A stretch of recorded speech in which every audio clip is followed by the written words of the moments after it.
Fact TV ప్రేక్షక దేవుళ్లకు నమస్కారాలు.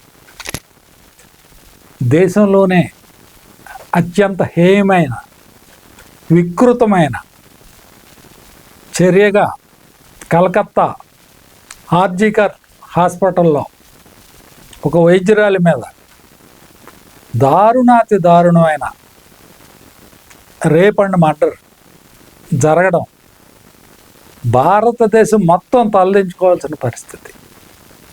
మనం ఇంతగా అభివృద్ధి చెందుతున్న దేశమైన మనం గత 15 ఏళ్లలో దూసుకుంటా పోతున్నాం అని ఘనంగా మనం జబ్బలు చరుచుకుంటున్నాం. మనం ఎక్కడికి వెళ్తున్నాము, ఏ దిశగా పయనిస్తున్నాము అనేది సభ్య సమాజం ఆలోచించుకోవాల్సిన దుస్థితి. అత్యంత బాధాకరమైన విషయం. అసలు తర్వాత జరిగే ఒక్కొక్క వార్త వింటుంటే రక్తం కొత్త ఉడికిపోతుంది. ఆర్జికర్ హాస్పిటల్ ప్రిన్సిపల్ గారు సంజయ్ ఘోష్ గారు వారి చర్యలు వారి లీలలో వింటుంటే బాధాకరమైన విషయం. డెడ్ బాడీస్ పోస్ట్ మార్టం కోసం వస్తే ఆ డెడ్ బాడీస్ని డెమాన్స్ట్రేషన్ చూపిస్తున్నారంట పిల్లలకి, వైద్య విద్యార్థులకి. అత్యంత నీచమైన విషయం అది. ఇటువంటివి ఎన్నో. యాక్చువల్గా ప్రభుత్వం డెడ్ బాడీస్ డిసెక్షన్ చూపించడానికి చాలా అమౌంట్ కేటాయించబడుతుంది. ఆ అమౌంట్ అంతా దారి మళ్ళించి ఈ రకంగా వీరు దానికి అడ్జస్ట్మెంట్ చేసి చూపిస్తున్నారని వార్తలు వస్తుంటే గుండె పిండినట్టుగా అనిపిస్తుంది.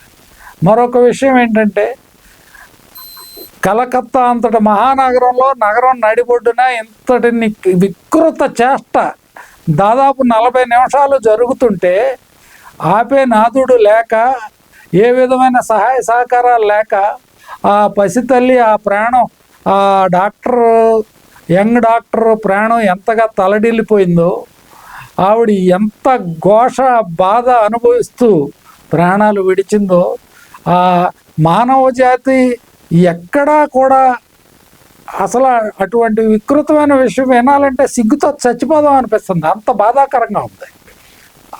దానికి పశ్చిమ బెంగాల్ ఘనత వహించిన ముఖ్యమంత్రిని గారు శ్రీ మమతా బెనర్జీ గారు, దురదృష్టవశాత్తు ఆరోగ్య శాఖ మంత్రిని కూడా వారేనంట. వారి రియాక్షన్ చూస్తే నిజంగా ఇంతటి బాధలో కూడా నవ్వొస్తూ ఉంటుందేమో అనిపిస్తుంది. ఏంటో వారం రోజుల్లో నిందితుడిని ఉరిదీసేయాలంట, వారే రోడ్డు మీదకి వచ్చి ధర్నా చేస్తారంట.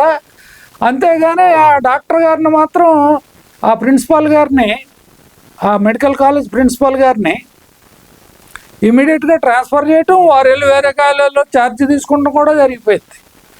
ఈ ఎంత దారుణమైన విషయం అండి. అసలు భారతదేశంలో ఏం చేసినా మేము చెల్లుద్ది, మమ్మల్ని అడిగేవాడు లేడు అనే ధీమా, అహంకారమా, లేక నికృష్టతకు పరాకాష్ట ఇది నాకు అర్థం కావట్లేదు. ఈ విషయం దేశం అట్టుడికిపోతుంది. విన్న ప్రతి ఒక్కరికి గుండె పిండేసినట్టు అవుతుంది. ఒక పక్క దేశవ్యాప్తంగా ఆందోళనలో ఉధృతంగా సాగుతుంటే నేను కూడా ఆందోళన చేస్తానని ఆవిడ వచ్చి రోడ్డు ఎక్కడం ఏంటండి? ముఖ్యమంత్రినిగా ఆవిడ చర్యలు నేను తీసుకున్న చర్యలు ఇవి, అతనికి ప్రస్తుతం వేసిన శిక్ష ఇది, దానికి అతను సస్పెండ్ చేసామనో, మరొకటి చేసామనో, లేకపోతే అరెస్ట్ చేశారనో, లేకపోతే రిమాండ్లో ఉన్నారనో అవి చూసుకోవాలి. కానీ ఆ విధంగా మనం ముందుకు వెళ్ళాలి. కానీ నేను కూడా ఆయనకేమో వేరే పోస్టింగ్ ఇచ్చి అర్జెంటుగా వేరే కాలేజ్ ప్రిన్సిపల్గా జాయిన్ చేసేసి ఆయన ఫుల్ సేఫ్ సైడ్లో సేఫ్టీగా నెట్టేసి నేను వచ్చి రోడ్డు మీద ధర్నా చేస్తానంటా. అంటే ముఖ్యమంత్రిగా ఉండగా నేనేం చేసినా చెల్లుద్దనా, లేకపోతే బెంగాలీలు భారతీయులు ఎర్రి పప్పలన్నా నాకు అర్థం కావట్లేదు. ప్రతి చిన్న విషయం రికార్డు అవుతుందండి భారతదేశంలో, వాటర్ మైండ్లో. కాకపోతే అప్పుడుకప్పుడు కనిపించదు. దాని తాలూకా రియాక్షను అసెంబ్లీ ఎన్నికల్లో మాత్రమే కనిపిస్తుంది. అత్యంత హేయమైన స్థితిలో ఆ జూనియర్ డాక్టర్ గారు మెడికో మరణించడం దురదృష్టకరం.